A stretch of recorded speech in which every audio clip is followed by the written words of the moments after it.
carrying on with this character of Greg Brady? I think so, at some point. I'm still working on developing myself, but I was always been clear that Greg was a character I was playing, and I was the actor that was portraying the character. Now, do you sit down and watch yourself still in the Brady Bunch? Every day, in 144 different countries. I can't tell when he's serious. I know it seems silly.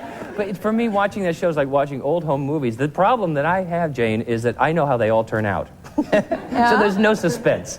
Okay, why's your hand up over here? I saw it. Yeah. I recently saw you starring in City of Angels in Miami, and I thought it was an excellent job. Are you still doing that show, or are you done with that, or what? We finished the national tour, and I'm going to do another one this summer up in the Poconos, in Falmouth County, and at Bucks County. So this summer in June, July, and August.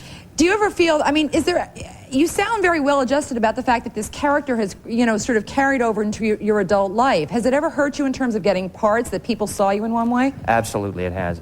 It's worked both ways, but what I finally found later on in my 20s was to just kind of go neutral on the whole issue. It was like starting my career over again. And it was fine if I was Greg, and it was fine if I was not Greg Brady. But I've been having a lot of fun with it. I enjoyed writing the book. I enjoy the fans that have read it and enjoyed the show over the years. And I'm proud of being part of that group and that family. How do you explain what the appeal was? I mean, I've heard it called everything from like a syrupy sitcom to this sort of, Ozzie and Harriet meets whatever. I mean, it's like, was it that it was a family? Is that why it was so popular? I think partly that. For most people, I think it was like an excellent way to blow off a half an hour before they started their homework. What do you think? Somebody explain to me what the appeal of the Brady Bunch was. Anybody in the audience? You all say you watched it. Why over here? Stand up. The music. The music. The music? It's got and the choreography. It's got a great beat. You can dance to it. The choreography. These are other steps. As the oldest of 5 kids, I know each of us identified with one of the siblings. Really? Yes, and we tried to mimic them. Right. In your house? In our house. How did it work out? Well, we fought too much. I try and tell people that if you want a family like the Bradys, you can have one. All that you need is a producer, director, writer, a big studio, a fairly awful wardrobe, and maybe some AstroTurf in the backyard. Tell us the real story. Who of the siblings was the least like his or her role? No question. No question. Susan Olsen was the least like Cindy of all of us. The rest of us, you could kind of see where we'd come in and out of character, but Susan Olsen, I think, had more trouble with that playing Cindy because she was younger as well, so I don't think she had as much of her own identity. Then she was playing this character that was, arguably somewhere between precious and retarded. And she knew it, and so her school friends, I think, used to associate her more with Cindy than with Susan, and that was a little frustrating for her. Well, guess what? She's here. She had no trouble in getting here. We have with us Susan Olsen, who played Cindy Brady. Come on down. There she is. This is your life.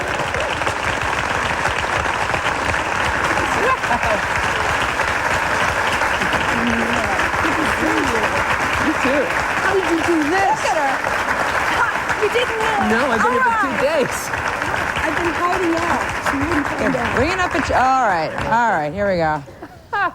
Somewhere between precious and retarded? Terribly. Is that the way you felt about that part? Yeah. Well, I mean, come on, think about it. There were some times when Cindy was like 9 years old, and she has to write signs. Vote for Marcia. Marcia is her sister. She cannot spell Marcia's name, and she's 9 years old. Lots of silly, stupid things that I suppose were meant to be cute, but I was perhaps a little old for them, such as the Shirley Temple thing, right, which would have been very cute had I been 7, but I was 12 and quite awkward and wearing braces. They wrote an episode for her when she was 7, but we didn't film it till she was 12, and so she comes down there to pin her forward. It's a stretch for you, Susan. All right, well, now the frustration, you can let it all hang out here. We're going to take a break, and rumor has it that Susan also had a behind-the-scenes romance with one of her former Brady Bunch brothers. Who can say that? She'll tell us which one next.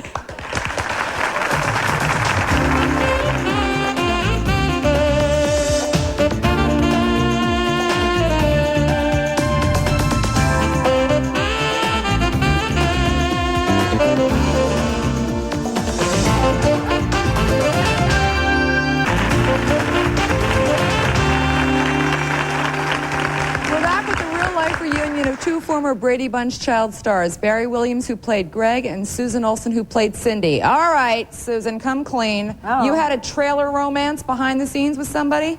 No, it wasn't really in the trailer. It was in the doghouse. That doghouse saw a lot of action, apparently. Yeah, you know what? We kept the doghouse long after Tiger was gone because our lawn was AstroTurf. And one day a light fell on the lawn and created big melted, molten AstroTurf area. So we kept the doghouse, which was convenient for Michael and I. Michael, now Michael, you were Tiger wasn't actually in the doghouse at the time, was he? Well, sometimes, well, I might get into that. No, but who was Michael? Michael is Bobby Brady. And he was my best friend all the while I was growing up. Ooh, did you suspect? Did you know? Is this a shock? Didn't know, didn't have any idea. Now, what happened to the romance? Well, we actually had a little wedding.